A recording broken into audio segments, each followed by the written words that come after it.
Hello and welcome. We're thrilled to have you here tonight to join us. So, joining me tonight, we have Melise Tan, who's our Director of Alumni Office and also of Career Development Office, that is going to be hosting a wonderful panel put together by one of our own alums, Jaime Suarez, who's also here. So, Jaime is actually the mastermind behind tonight, who has coordinated to pull everything together, along with our amazing and outstanding alumni. So I will leave Melise to introduce our alums in a minute. But before we begin, I really want to take just a couple minutes and quickly walk through, if I can, a little bit about the program to give you an understanding of just what to expect and so that you can learn just a little bit more. And I apologize, for some reason, I'm not seeing where to expand my screen. So I apologize, you're sort of seeing the, Top there we go. right, present. No, this is actually, it's not that. I'm having trouble with the Canva and my Mac. So very sorry. There we go. So just a little bit about Asia School of Business. We were founded in 2015 by the Central Bank of Malaysia and by MIT Sloan School of Management. Now, the reason that they did this is because Malaysia looked around and they said, we have fantastic talent. But we want to create the bench strength so that we have deep talent for people who are ready to really work in the emerging markets and help us build the economy for tomorrow. Because we've got tremendous business schools, literally, that help produce leaders for all over the developed world. But we don't have super strong business schools really focused on developing talent for the emerging markets. And so this is where MIT came about, or where Asia School of Business came about. And they went to MIT because MIT is known for mens and manas, which is mind and hand, which is applied learning as opposed to just theory learning. Now, we are based in Kuala Lumpur, Malaysia. And Malaysia has some amazing advantages that most people don't even realize, okay? Malaysia is part of the original Asian tigers. And even last year, where a lot of nations had very rocky growth, Malaysia still managed to achieve a 5.2 GDP growth and continues to get record-breaking foreign direct investment, as well as they continue to invest in themselves and in the future. The government puts a lot of investment into helping grow the nation to be more, to help grow the economy, to help people grow their businesses, and to really launch businesses into the market as well. So not only do we have Penang, which is literally one of the tech hubs in the region, and we also have the Johor Singapore corridor, literally to help design to really facilitate business between Singapore and Malaysia and to help the region grow. They are investing significant amounts of money not only into businesses but also into entrepreneurs. And beyond just money, they've also created some entrepreneurship visas that are even open to foreigners to help you build businesses if you want to build your business in Malaysia. They're home to 92 companies on the Southeast Asia 500 ranking, and we're ranked 3 in the region. And of course, we have the TRX Financial District, which just opened probably within the last 5 years, which is Malaysia's first ESG anchored international financial center, and it hosts over 120 global firms. But we ourselves are based in Kuala Lumpur, Malaysia. And the Kuala Lumpur advantage is this. You have a world-class international capital city, but it's not near as expensive as Singapore or some of the other major capitals that you will find throughout the region. You have a wonderful quality of life. English is a spoken language here, but you're part of a multicultural society.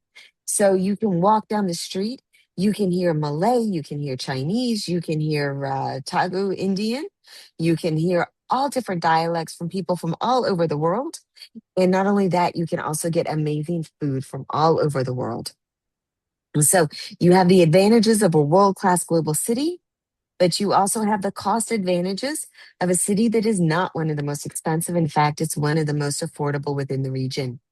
And where we're based literally in where the old government used to be before it moved out and went to Putrajaya. So that means that we are on the most prime real estate literally in the entire city. So it was owned by the central bank, and they have created an educational hub right by us. So you are 10 minutes from KL's city center. You are 10 minutes from the KL Central, which is the transportation hub.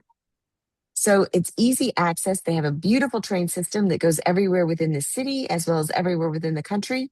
And by train, you are 33 minutes to the airport, which takes you anywhere throughout the country and the region, as well as the world. And so our story that I mentioned, we're really built to be part to really help the emerging markets and to train leaders for the emerging markets as well.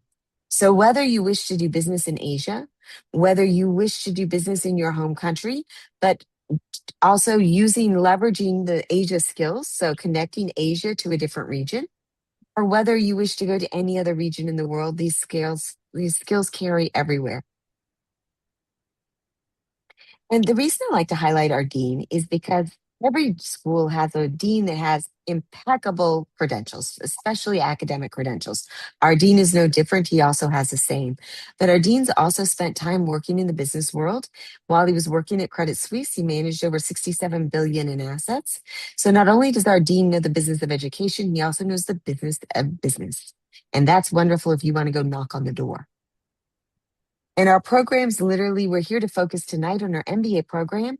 But in addition to an MBA program, we also offer an executive MBA program, a master's in central banking, a PhD in management, and we will soon launch an online master's in management for those that just come right out of undergrad and want to pursue a master's degree.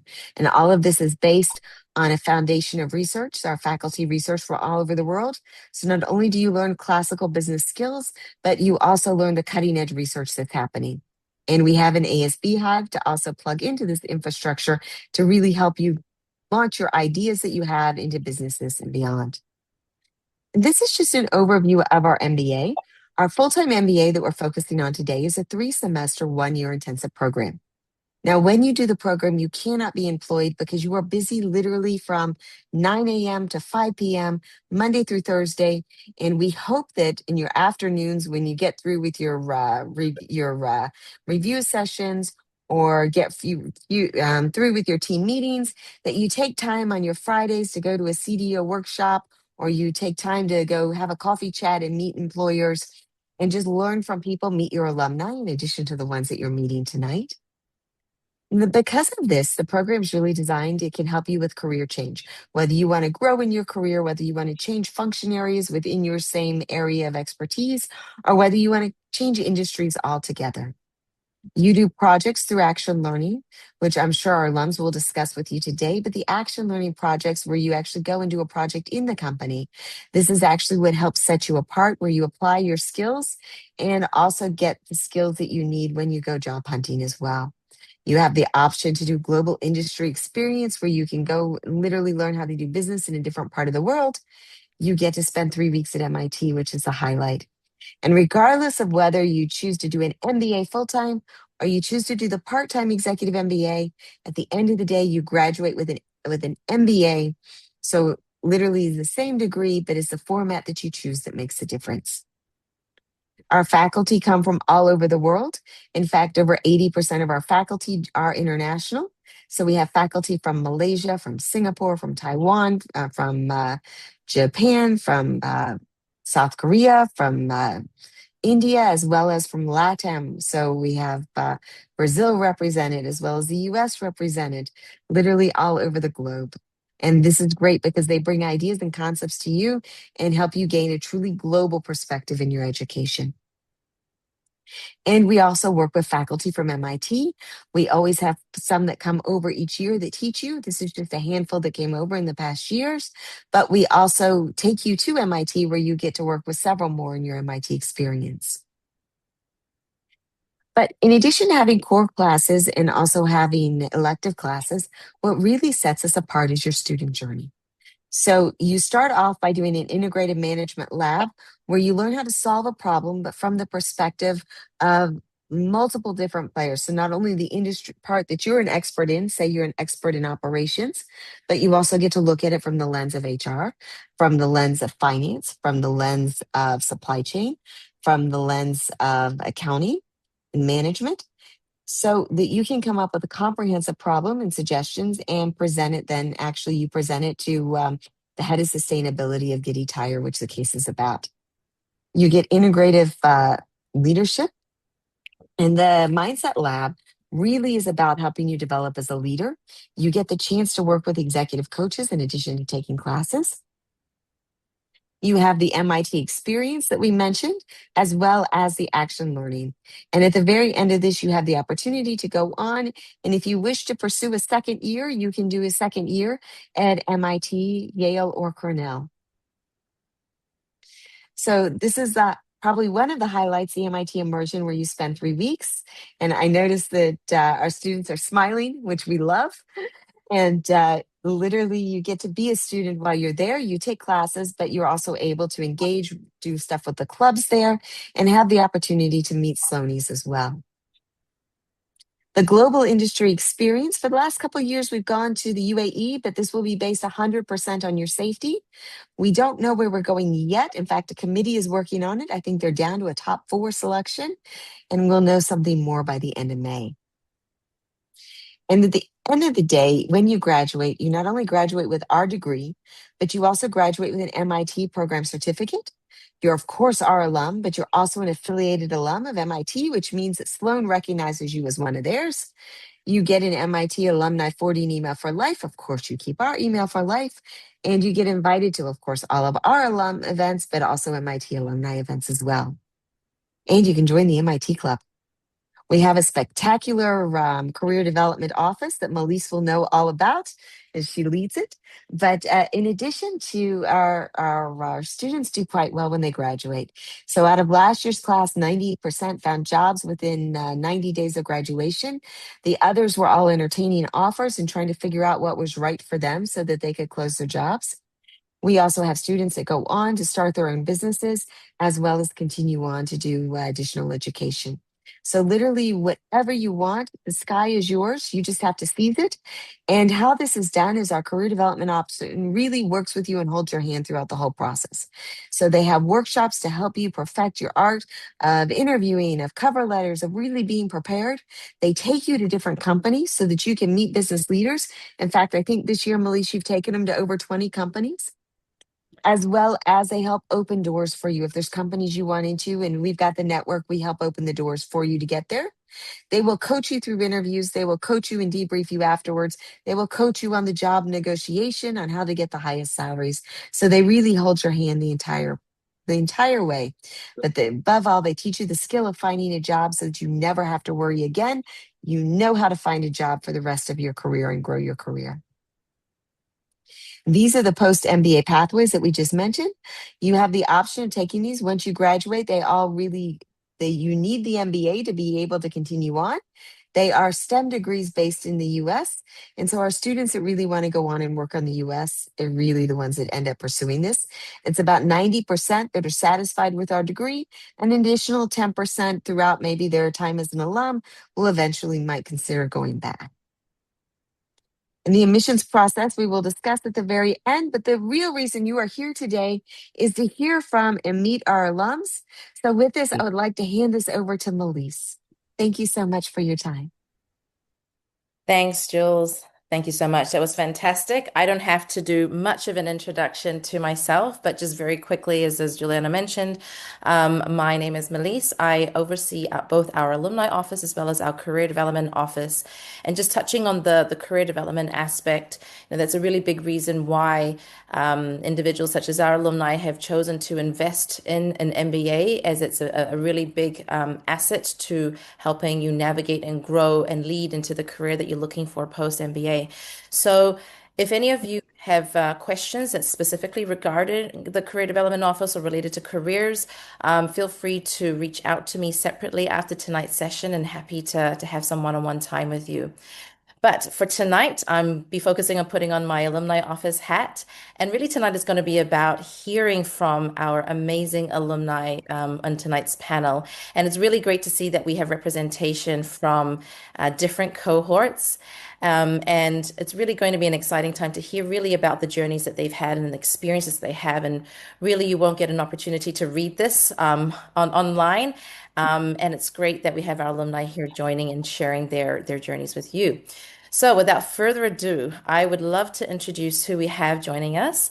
Maybe if each of you guys here, we have Jivesh, Dinalan, V, and Mark, if each of you guys can introduce yourself, your name, where you're currently based, where you're currently working, and what you're doing, and also your graduating cohort as well. So, I'm going to pick V as the female representing on our panel. Maybe V, if you can kick us off. All right. Hi, Melissa, and thanks for having me here today. So, I'm V. I'm originally Vietnamese, and I'm currently based in Malaysia. I am with the Taylor's Education Group, leading the strategy and transformation team.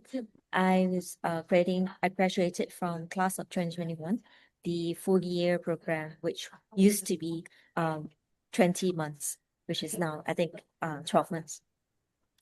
Thank you. All right, over to you, Jivesh. Hi, my name is Jivesh. I'm part of the ASB MBA 234 cohort, so I was the first year that had the 12 months, and it was a very interesting experience. I'm currently a management consultant at PwC, so I do mainly workforce transformation and strategy consulting. And before I joined ASB, I was in EY doing mostly project management and strategy consulting. And I'm glad to be called here today, and I have lots of experiences to share with you guys. Awesome. All right. Mark, how about you? Hi, so I'm Mark. So I'm from the Philippines, but I work at Hong Kong now.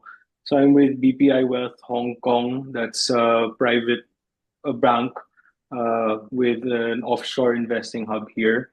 I'm from the class of 2024 full time.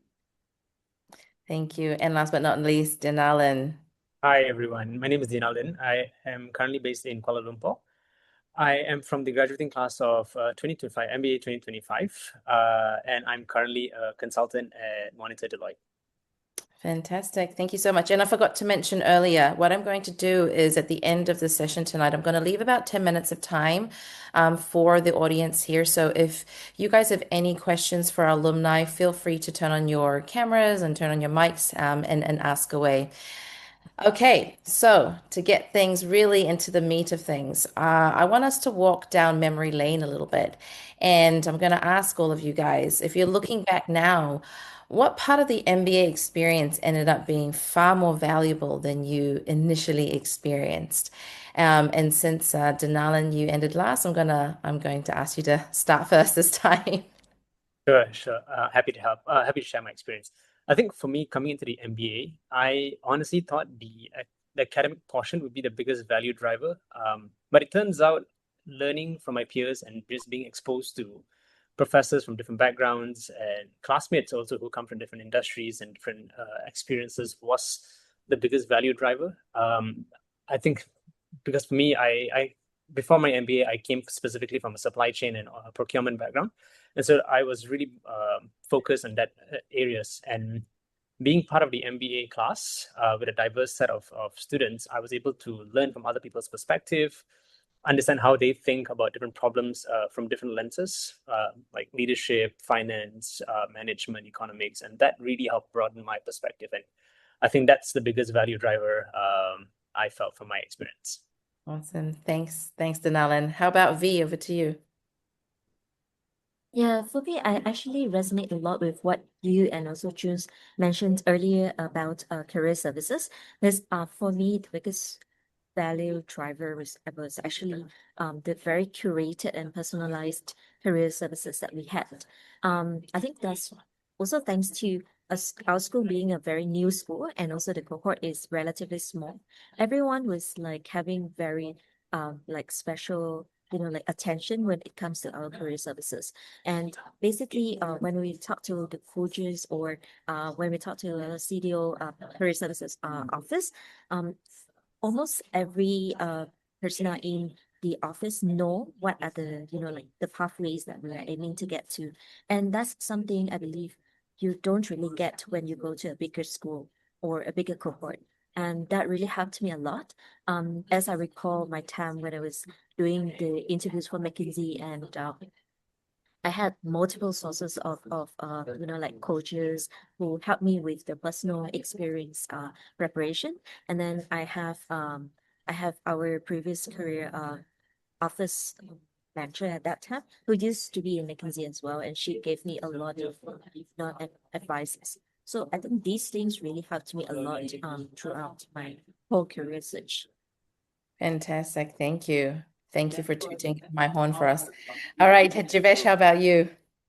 So, funnily enough, the answers that I thought about is probably a combination of both V and Netherlands. So, first thing, expecting the faculty to be amazing, but that has already been expected. I think for me, it was just seeing how different people, different groups of people, think about a problem and how they solve problems as well. So, being in an environment of consulting, I'm typically more structured. However, to see people from different industries, especially engineering, IT, digital industries, the way that they think and the way that they come up with solutions is really it potentially really shocked me. I didn't expect to learn that much from my classmates. I think I would say 40 or 50% of my total MBA learnings were from my classmates. Just being able to talk to them, they motivated me to look for a better job, to think about this in a certain way. And I think that really helped.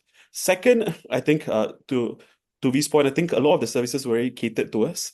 So I really appreciate, for example, CDO's effort to kind of find out what we do, like what we want to do, open the doors for us, and even provide support after I graduated, which is something that I really appreciate. That not many schools will even consider the fact that I graduated a year, and the amazing Amelie's and your team amazingly can still provide advice and facilities. I think that is something that potentially in other schools is not available. So that means even that access to a tutor, for example, just to kind of walk you through your interviews.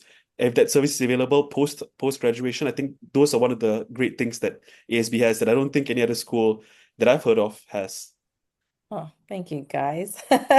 This was not planned. I'm just letting everyone in the audience know, or planted. And last but not least, Mark. Yeah, for me, thanks, Melissa. For me, it's a bit different. No, what everyone was talking about was what I thought would be the most valuable coming in. So career services, probably something on the learning side. But for me, it was a lot of the collaborative work that we had to do with our classmates. So at least in I think it's still the way it is now, but a lot of the work is really supposed to be done by groups. And in our cohort, at least, it was quite a diverse set of people, and that mattered a lot. Working with people with different mindsets, different backgrounds, no, from different countries. I mean, like now a lot of the people I'm handling, are sort of are not people from my own country. So that was definitely something that I picked up and continues to have value to the present.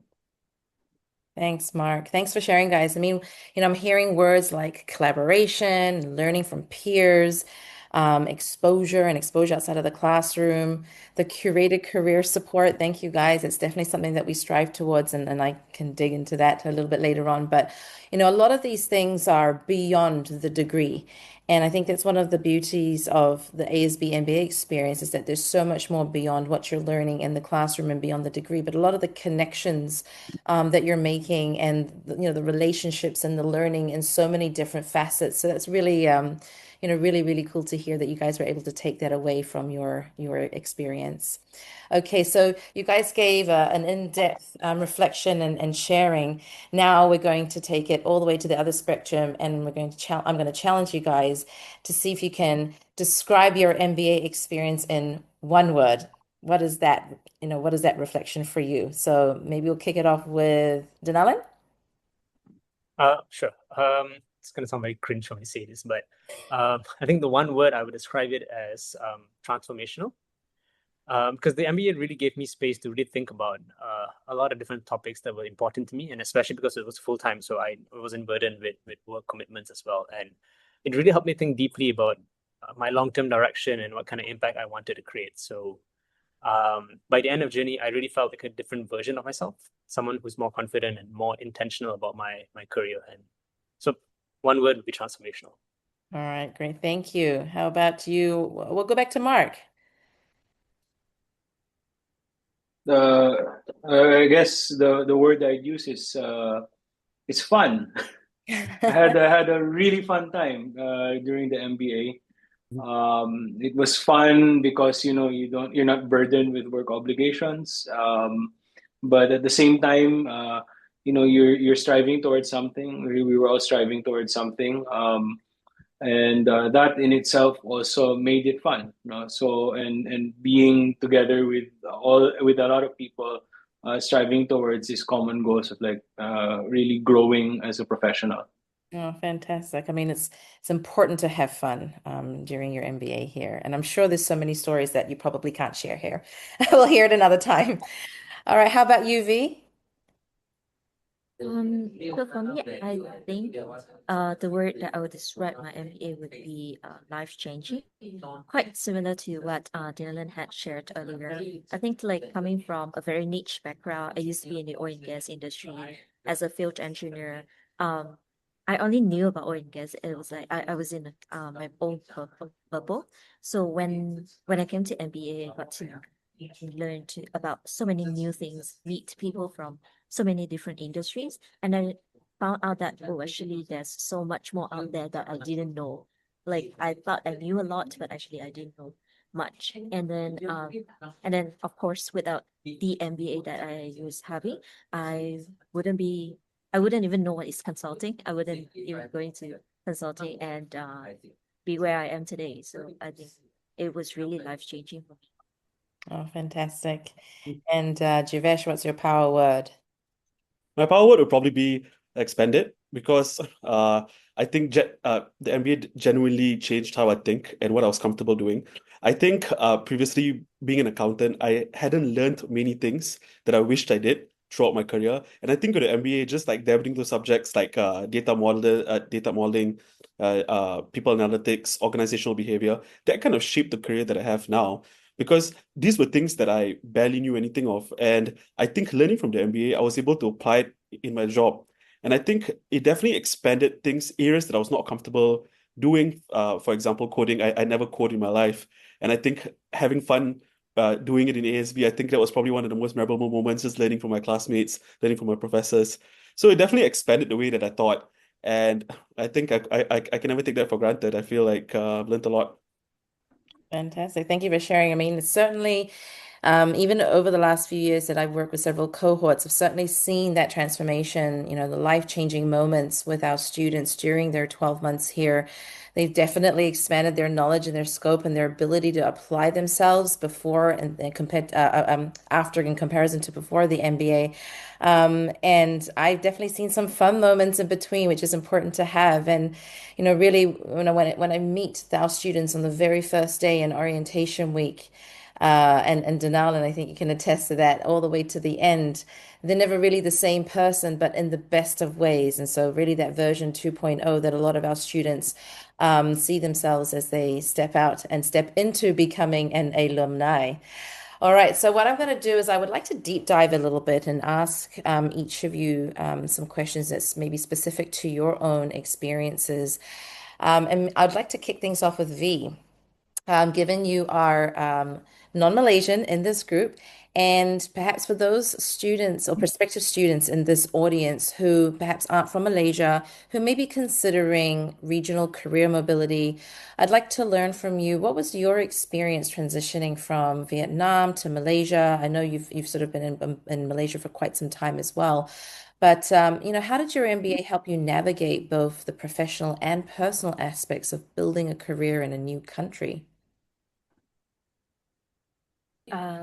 Thanks, Miss. I think it's a very interesting question, and I believe that many of our participants will be interested to know. So personally, for me, even though I had quite some experience studying and working in Malaysia previously, I thought the MBA itself really gave me an opportunity to really look at different industries, like the reality of different industries in Malaysia versus my home country. So I had a very clear comparison between like different industry, what industry is actually like more developed, or like have more opportunities in Vietnam or in Thailand versus like in Malaysia.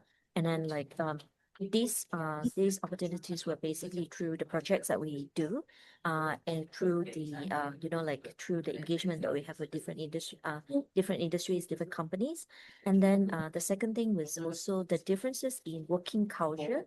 Like the so for example, when I was working in projects e-commerce or like advertising, the clock speed is much faster comparing to oil and gas where I came from, right? So it's also a reality check.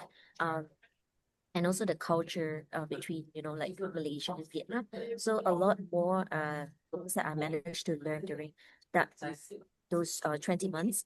And I think last but not least, this is also very important for everyone to think about, is the reality of an expat being in Malaysia. So there are certain like a lot of opportunities, but there are also constraints that we need to be very realistic about. So I think those are some of the things that I came to realize, and also have a much better like deeper thoughts before I consider what kind of industry do I want to like go deep in, and what kind of industry would give me more opportunities in Malaysia versus like somewhere else. Fantastic. Thanks for sharing that. I love how you talked about that deeper immersion, both in your career, but also in the culture here as well. We won't talk about food comparisons or anything like that, but it's really great to see how you've grown and navigated your career here in Malaysia, post your MBA, and you've sort of now moved into a totally different industry, which is really cool to see too. So, I think having that ability to adapt to a new market, and you're doing that through the MBA here in ASB, will be that platform to enable you to do so. And I think we've seen that with you, as you've seen with so many others. And I wish we had more alumni that can share similar stories like yourself, but thank you so much for holding that flag for us and sharing that experience. All right, so maybe I would like to move over to Denalin. And I recall, you and I worked quite closely together over the course of your MBA, and you were very proactive when it came to self-sourcing your own Action Learning Summer Program. So for those who are joining us tonight, the Action Learning Summer Program is one of the Action Learning components, and it's maybe you could see it as more of your MBA, your individual MBA consulting project, or an MBA internship. So going back to the question, Denalin, you're very proactive in self-sourcing for this Action Learning Summer Program internship, as well as your full-time role pretty early on. And you've also been able to navigate career transitions successfully till today. So maybe if you can share with people here, what was sort of the mindset or strategies or the habits that you think made the biggest difference in helping you create your own opportunities, during your MBA all the way till now, rather than waiting for them to come to you and drop on your lap? Great question. I think the biggest mindset shift for me was realizing that opportunities are rarely just given to someone. You have to really work hard for it. And very early on, and this was also through the CDO sessions we had every Friday, and very early on, I realized that we have to be very intentional with our approach for our career. It's in our own hands. How we choose to drive it is it's up to us. And so, I think quite early into the MBA program, I started being focused, and I wanted to build intentional relationships with industry leaders. And so every time we had a career track, which was when we visited companies that was arranged by CDO, or whenever I reached out to someone on LinkedIn, I made sure I did proper research about the company, about the person, so that I could build genuine relationships with them rather than simply asking, "Do you have a job opening that I can go for?" Because that doesn't work. And I think that actually brings compounded effects once you've done the homework of reading up, and that also helped me realize where I wanted to lead my career towards, which track I wanted, and just being proactive with it. I think just being experimentative with the whole approach, trying out. Of course, not every time it works. A coffee chat doesn't always turn out to be positive, but that's just the learning process throughout the MBA program that I've learned. And so it's a combination of different mindsets of being proactive and just being experimentative that helped me find my LSP project as well as my full-time position after that. Thank you, Denalen. And so as Denalen is referring, so Fridays are what we call career days now here at ASB, because Monday to Thursday is where you have your academic classes, and then Fridays has been intentionally carved out for students to spend time with me and my team in the career development office. But really, it helps students to really carve out time to spend when it comes to navigating the career changes or the shifts, or perhaps developing yourself as a professional on Fridays. Okay, so I would like to open the floor back to everyone, because I'm sure people in the audience tonight are pretty keen to hear about one of the highlights of the MBA program, and that is the MIT immersion. So aside from it being quite a cold time of the year to go, which I'm sure most of us that's in this call, we're quite used to the warm weather here in Southeast Asia. But I'd love to hear from you guys. How was the MIT immersion experience like for you? Maybe we'll kick it off with Mark.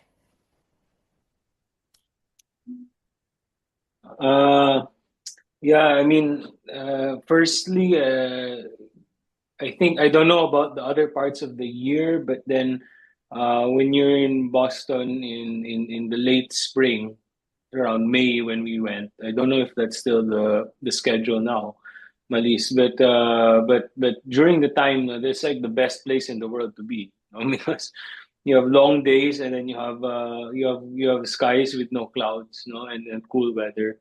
Well, aside from that, it was intense. There was a lot of work to be a lot of coursework to be done. But despite that, because we came in really wanting to maximize our experience there, meet different people, and get exposed to the different things in MIT. So that we were able to. I had a classmate that he was participating very actively in the sailing club, during that time. So I mean, that was his thing, and then there was another one who joined like the salsa dance club, So I mean, and then that with all the coursework, so we'd be in class for 8 hours maybe in a day, and then we'd be going to the night for other group work, But despite that, we were all still able to try different things that we wanted to do. So definitely a super enjoyable experience. Thanks, Mark. How about you, Josh? How was that for you a couple of years ago? Yeah, it was 2 years ago. I still look at the photos today and still can't believe it. I think MIT was definitely better. It was special. It was not just the classes, it was probably the environment. You're surrounded by so many smart people, and especially the bachelor's program in MIT. Those are like the smartest people in the world. And just being surrounded by them, just hearing their stories. Uh, I think I remember it was probably in the bar over at MIT, and just like talking to the students, just hearing their experiences, just hearing their thoughts from where they came from, how did they get to MIT. I think they really motivated me to potentially join the 1 year MIT program in the future. But again, I think like what Mark said, we really tried to maximize everything that we had in terms of coffee chats, in terms of activities, just like really trying to drain whatever we can out of those short 3 weeks that we had in MIT. And I think like the subjects that we had were amazing as well.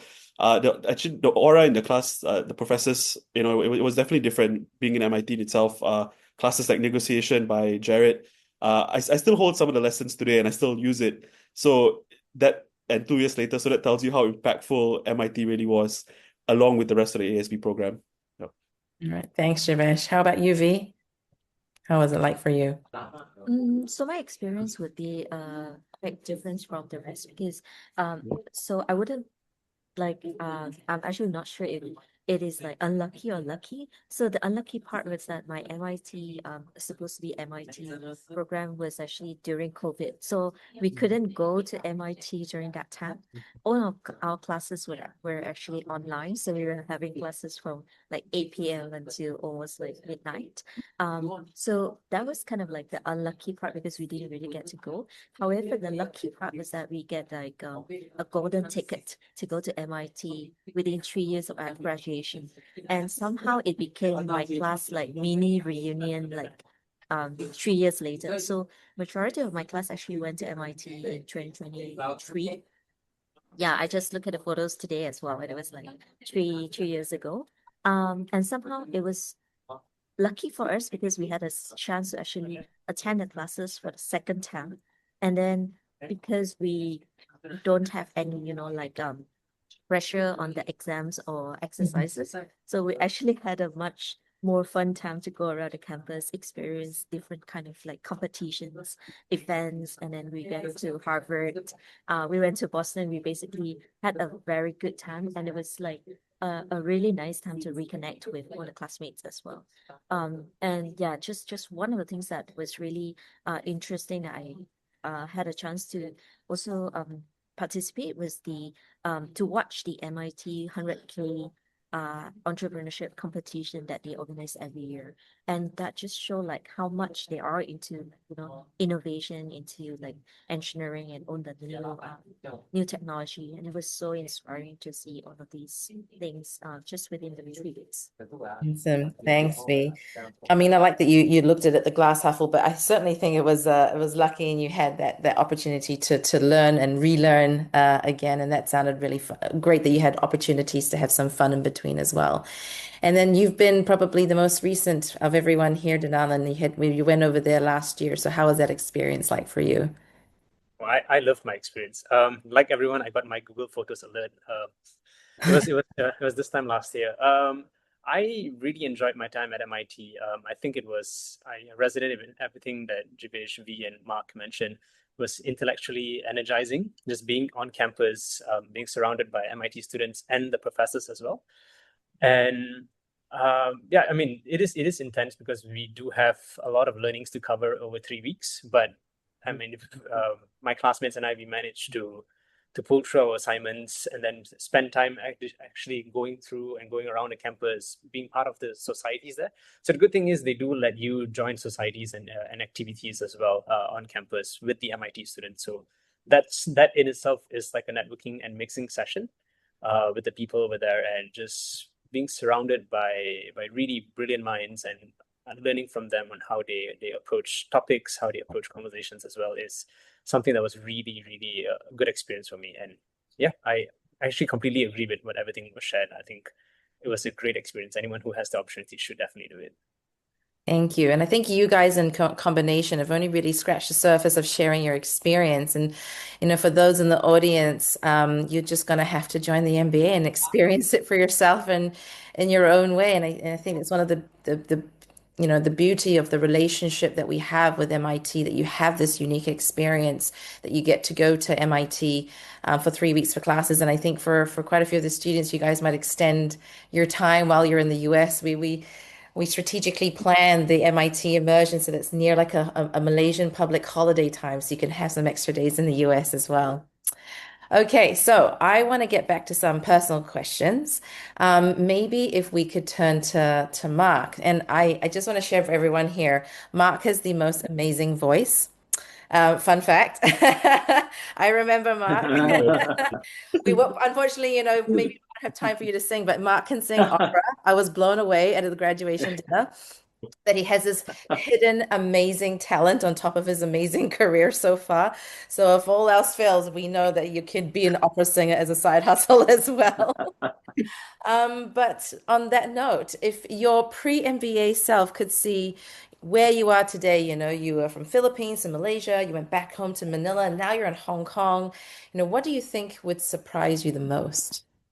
Well, thank you, Malisa. I think that what surprises me is that I'm basically doing the same role or the same industry that I was at pre-MBA, right? So obviously different place now. But because I joined the MBA wanting to transition into something else, right? Which I tried for a year back at home, back in the Philippines. But during that time, I realized that I really liked wealth management, right? So I went back into it.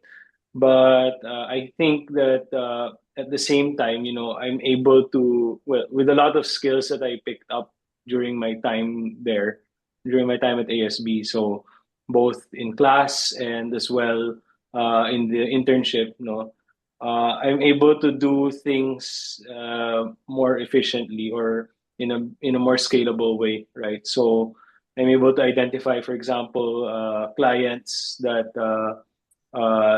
or groups of clients that are better prospects, right? And I have a framework to think about that, and the MBA really helped me to do that. And it was that knowledge, knowing that I had that knowledge, that training from the MBA, that made me want to go back to the industry that I came from, but to do things differently and potentially more effectively. And so I'm really surprised that I'm back in wealth management, but I'm having a great time at it because of a lot of the training that I got during my time at ASB. Fantastic. Thanks so much. And I love that you shared that, Mark. I actually didn't know that. And I think sometimes new students come into the program, and I can just share this from a careers sort of career development office standpoint, where you come into the program thinking you know what you want to do a lot of the times, and you may think that you want to totally pivot, whether it's a single or a double pivot. Some may think that, hey, I want to be an accelerator and stay in my pathway. But what I've seen a lot of students go through is, you know, ASB is such a safe space for you to have these experiments. You're having a lot of conversations, inspiring and learning from your peers. Maybe they are in a role of what you're aspiring to do, and you hear directly from them on what the day-to-day or the industry is like. Or you might be talking to your career coaches and the CDO team as well. And what you find is that you'll be discovering maybe something otherwise. For some students, they go down the path of exactly what they set out to do.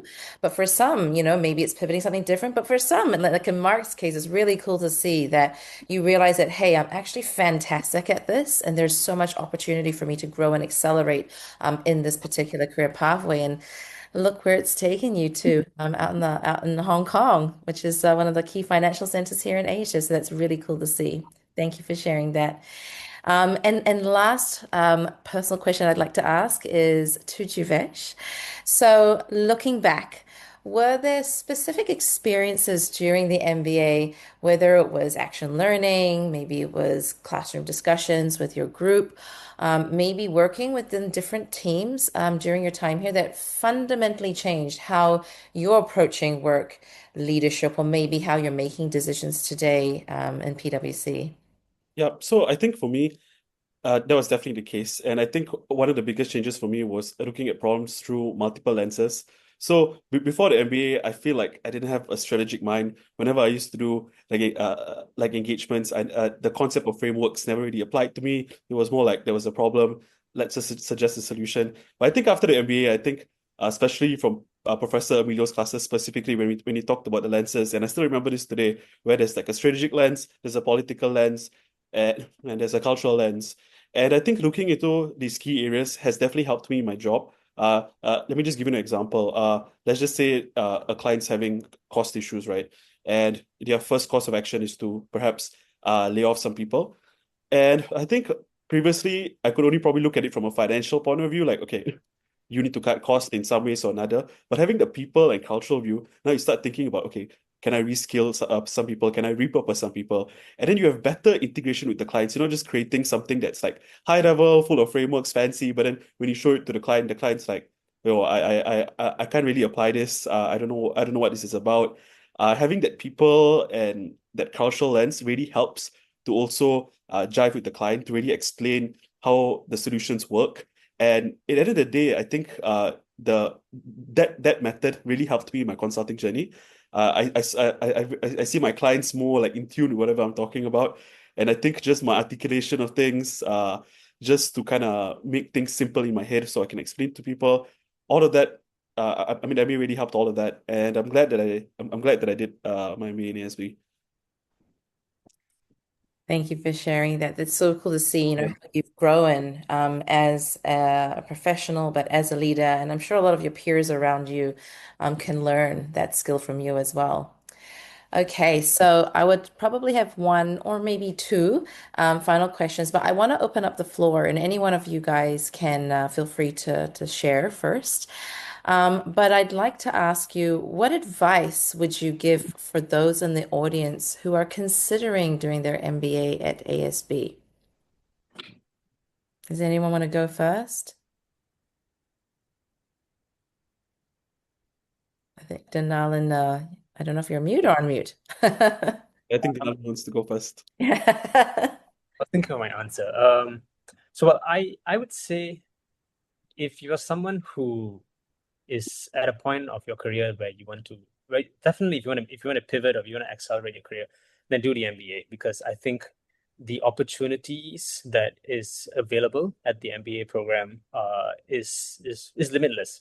Like what my peers and everyone was sharing today, there are a lot of services, a lot of help, a lot of guidance, a lot of knowledge. There's a huge wealth of knowledge that's available within the program that can support you in your journey.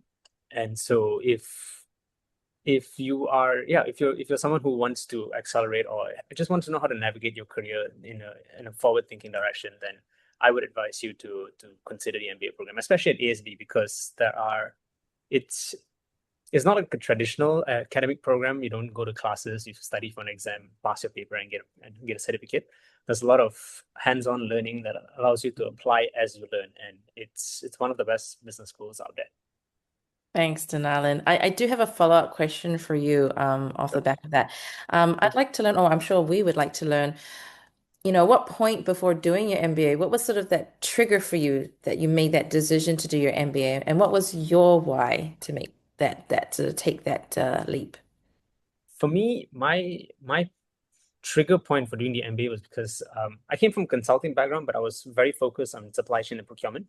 And so I think I was already in my 6th year of my career working on supply chain projects. And I felt like I started to ask myself and had this self-reflection whether I was being sort of pigeonholed in a specific area. And I wasn't sure if I wanted to specialize it in that area or if I wanted to broaden my areas of capabilities into other lenses as well.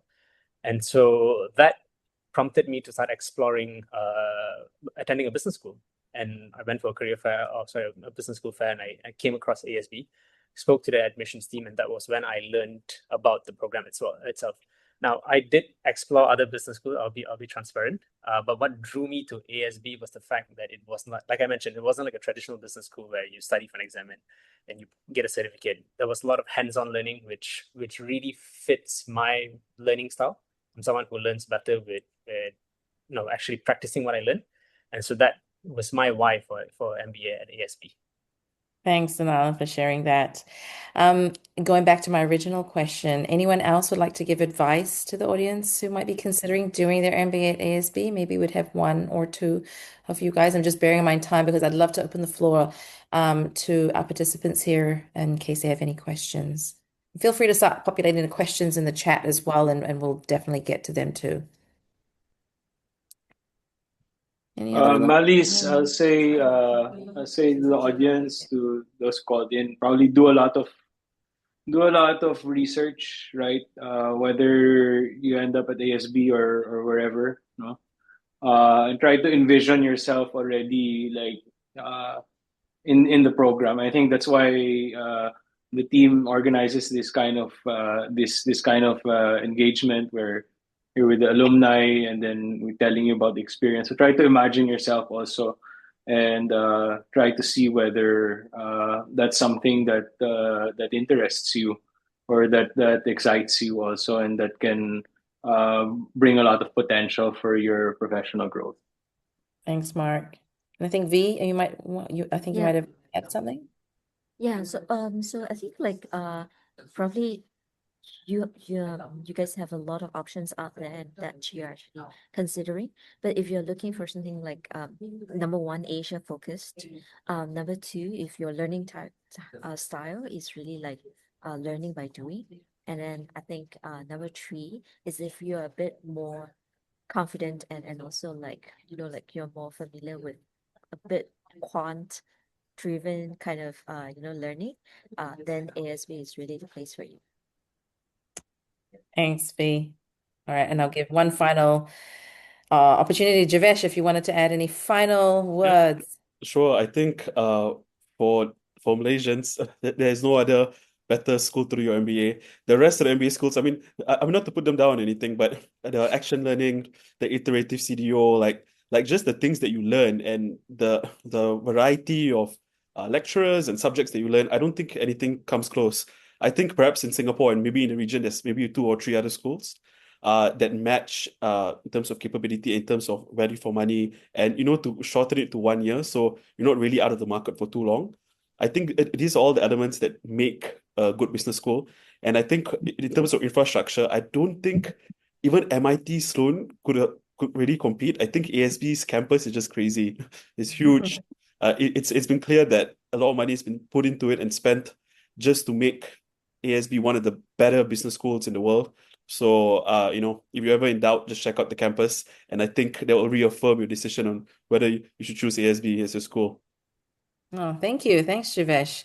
I mean, yes, the campus. We actually, just to share a quick story, we hosted a couple of years ago students from MIT, and they were doing their action learning project in KL. And when I met with some of these students, they actually told me the same thing, that our building was cooler than in MIT itself. Well, just because we're a lot more modern and a much newer building, but it's certainly fitted out to be the best and one of the best business schools in the world. So the experience goes inside and outside and around the classroom as well. Okay, and with that, thank you so much, alumni, for allowing me to drill you guys a little bit. We're going to hand the baton over to our audience here. If anyone has any questions, please feel free to turn on your mic, turn on your video. I'd love to see your face. But we'll kick things off with the first question I see here from Vijay. Okay, why did you want to do an MBA? Okay, and I think Danalan touched on that for himself personally. What points were you thankful and regrets about selecting the program? How has the ASB school helped? There's still a lot of questions here. Are they still supporting your progress currently? So if you could pick one, Vijay, of all the four questions, which is the one that's the most burning question you'd like to ask?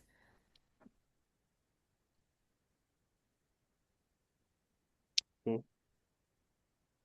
Okay, so are they still supporting your progress currently? I think perhaps I can give some insight to this. So, as someone that was previously actively looking for a new role, for a new job, I think it definitely did. And I think the ASB brand in itself, especially here in Malaysia, has really opened up a lot of doors. A lot of companies that probably wouldn't have taken a second look at potentially my CV will now take a look. There are many companies that look at an MBA, and especially an MBA from a major school of business, as something that's great. And I think the support still, for example, I graduated almost 2 years ago, and I wanted to do some case prep in anticipation for newer roles. And ASB was happy to still provide me the subscription, to still provide me that 1 hour coaching facility. And amazing people like Melise, that's always available. Amazing people like Jules, that's always available whenever you want to share ideas with. And I think, and that goes for the rest of the professors as well. I think I've seen all my classmates, and I think everyone here can agree as well. They can reach the professors at any time. They can brainstorm with the professors. If you have a business idea, if you have a career idea, they're definitely willing to help. And having that large network as well with the professors will definitely give you a better ability to get a job. And I don't think you can get that anywhere. I think by yourself, if you're just going to apply on LinkedIn, your likelihood of getting a job is slim to none. And I think ASB boosts that chances quite significantly even after graduating. Oh, thanks for sharing, Jivesh. And if I can just add to that, for your clarity, Vijay, and when you become an alumni of ASB, you do have access to many alumni benefits. So just honing in specifically on the career side of things, you have access to the CDO, and that's unlimited. So myself or my team, if you need coaching or advisory, we're here available for you. You do have access, as Jivesh mentioned, to a paid coaching session per year, but also there's a wealth of different tools that will support more in a self-serve approach if it is that you would like some support and say, preparing for a casing. If for those who are going down a consulting pathway, maybe you need more of a resume review and feedback on that, some more tactical things. So these are the support that we can give to you in your as you navigate your career. Because the reality is that when you graduate as an alumni, wherever you land, it's not going to be the only job for the rest of your life. And really, that's why the goal during your MBA, we want to give you the tools and enable you with the tools and the learning so that career, the ability to approach your own career search becomes a lifelong skill that you can carry with you. But then at the same time, we're always here to support you along the way because you're going to be moving from career to career, right? But what will happen is after your MBA, you're going to have a lot more confidence to know how to approach that. But we're still here for you. And also, I think linking back to what V said earlier, the beauty that we're designed to be a boutique business school in that sense, where you'll be with a smaller cohort compared to other business schools where there's over 100 students. What happens is that you'll have so much more touch points and support from the school. I mean, I joke, but it's probably not a joke. I think a single student may have 15 to 20 different people that's supporting a single student and from so many different staff and faculty. And again, as Jivesh mentioned, you have that accessibility because we're so much more boutique in that sense. So it's so easy to access the faculty and with different staff even beyond your time here with us. Hopefully that answered that. Maybe I just wanted to add a little bit more on the continuing education, which is something ASB has been doing pretty well in the recent years. So there's always some slots that are offered for alumni to join, like those micro credentials courses. And like even for myself, I just finished the portfolio management course, which was delivered by our CEO and dean, right? So it was a really interesting course, and it's so good to be like going back to school and of course like getting like this kind of continuing education after our graduation. Absolutely, right? Lifelong learning is a really big part of how we support our alumni. Okay, I know we're just past the 9 o'clock hour, and I do want to hand it over to my colleague Nisa just to quickly go through the application process with you. But before that, I don't know, I want to check with you, Juliana or Nisa. Do we have time for one more question, or people can just email us if they have any specific questions? We can do one more. Okay, anyone else have one more question? Hi. Hi, I don't know Sonia. if you can hear. Yeah. Yes, hello. So I have a question, and my question is, I've been really curious to exploring Asian markets post MBA, just generally career-wise. So my question is, does the career services is the career services able to provide support with the perspective of a person needing visa support navigating, Asian markets? Is that something that the career services consider as well providing support? Yes, absolutely. So I would say that we're much more familiar with the Malaysia market. Obviously, the jurisdictions of the labor markets across Asia, we would have maybe a high level understanding, but maybe not so in depth. But at least here in Malaysia, we do. So if it is that you're looking to stay here in Malaysia to pursue your career here post MBA, we have several options here in Malaysia in terms of working visas. There's in fact one. So we'd have like an employer pass, there's a graduate pass. So there's a few options. There's also one specifically for entrepreneurs. So even the government here does work with the local ecosystem to support new entrepreneurs in the market, and which will enable you to start and set up and run your own business legally here in Malaysia as well. So really it depends on what the individual student or yourself is looking to do and where you'd like to do that after your MBA. And we're certainly able to help support and guide you on that. Fantastic. Thank you so much. You're welcome. Okay, so I don't want to hold everyone back too late. So at this point, I'm going to pass it over to Nisa, who will take you through the application process. And again, thank you so much to our alumni for spending and carving out time with us here tonight. Thank you for everyone who listened over the last 1 hour. But again, if you have any questions pertaining to careers or beyond graduation, you can certainly email me. I'll drop my email in the box later, but the admissions team will also send information out to you after tonight's session, and we'll be happy to have a chat with you. All right, Nisa, over to you. Thank you, Melis. Thank you, everyone. Thank you to our alums, and thank you, everyone, for staying on until this time. It's been an hour that you have joined us. Thank you so much. Just give me a little bit of time for me to just close everything up with the admissions process. I'll just bear with me just a few more minutes, just to share with you the admissions process. I saw a few familiar names in the list. Some of you have been admitted to the program, waiting to start your program in either in January for executive MBA next year, or in August, end of August or September for full-time MBA. Congratulations for those who have been admitted, and I hope that all the stories that have been shared by our alums tonight is pretty much inspirational for you to kick off your studies with us. We can't wait to have you on campus and to join us. But for those who have yet to submit their application, here are basically the processes. First, of course, online application. You fill in the online application. There are a few things that you have to submit. One is definitely your cover letter. In admissions, we do read your cover letter line by line, because this is basically our first data point that we will start to collect. What is your aspiration to do your MBA? Why do you need MBA? Why do you choose ASB? And what is your post-MBA aspiration? So all that should be listed in your cover letter. Second one is your resume. We wanted to know what is your career trajectory, and how many years of working experience do you have, and how would you be able to add on to the cohort dynamics. That's important as well. As you see from the alums, they are all coming from a different background. When they are together, they are basically enriching each other's experience.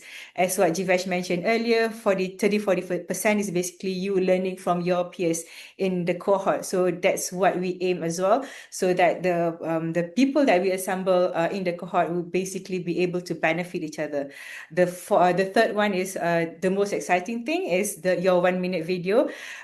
Basically, that is something that should be your opportunity to tell us more about yourself. That is not listed in your online application form. That's not listed in your resume, but tell us more about yourself. So, make us fall in love with you, so that we can, we really want you to be part of our cohort. And lastly, of course, transcript. That's quite straightforward. But yeah, we wanted to see whether you have what it takes, academically to be to join us. And after we receive your online application, so we will do internal evaluation, and then we will call you for interview. So there's 2 modes of interview. The first one, of course, if you are here in Kuala Lumpur, we will definitely want you to be on campus and have interview with us in person. If you are not based here in KL, definitely we will do interview virtually. If you are outside our normal time zones, working time zones, we do have assessors or interviewers that could be able to cater to your time zone. So we'll see how it goes. We are very flexible in terms of accommodating, both sides' timing.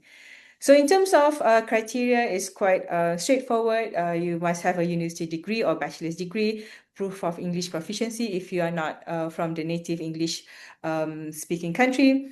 GMAT and GRE is preferred. If you don't have, it's not compulsory.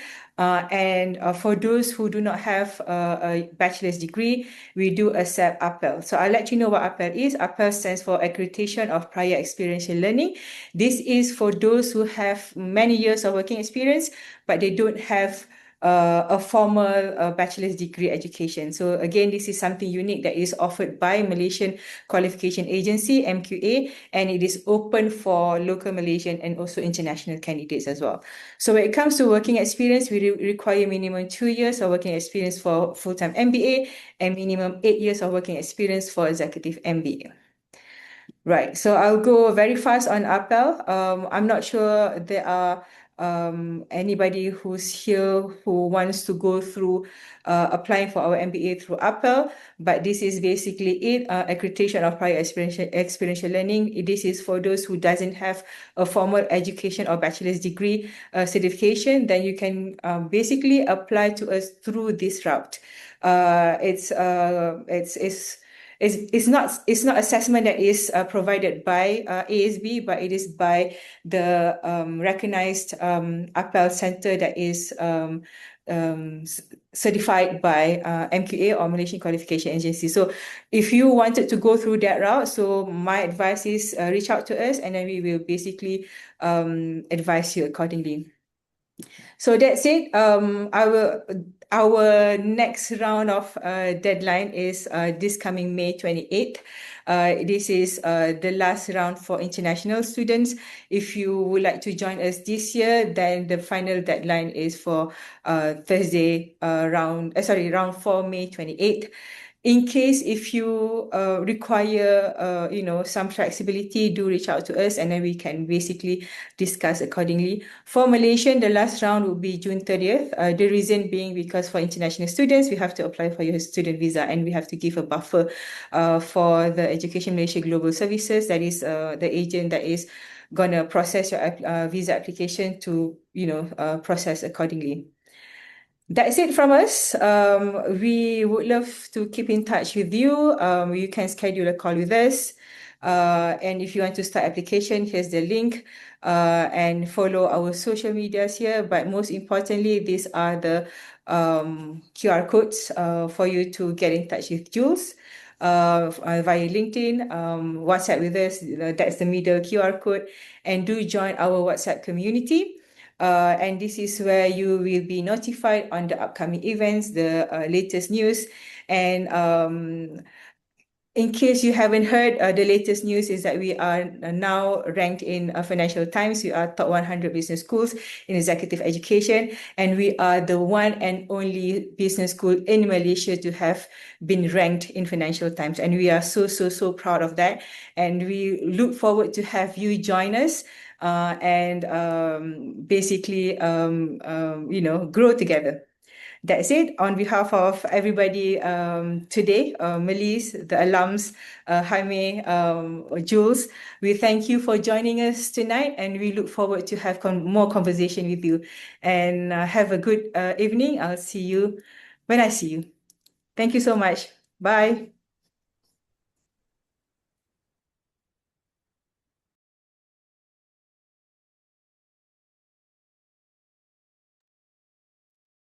Thank you all so much for joining us.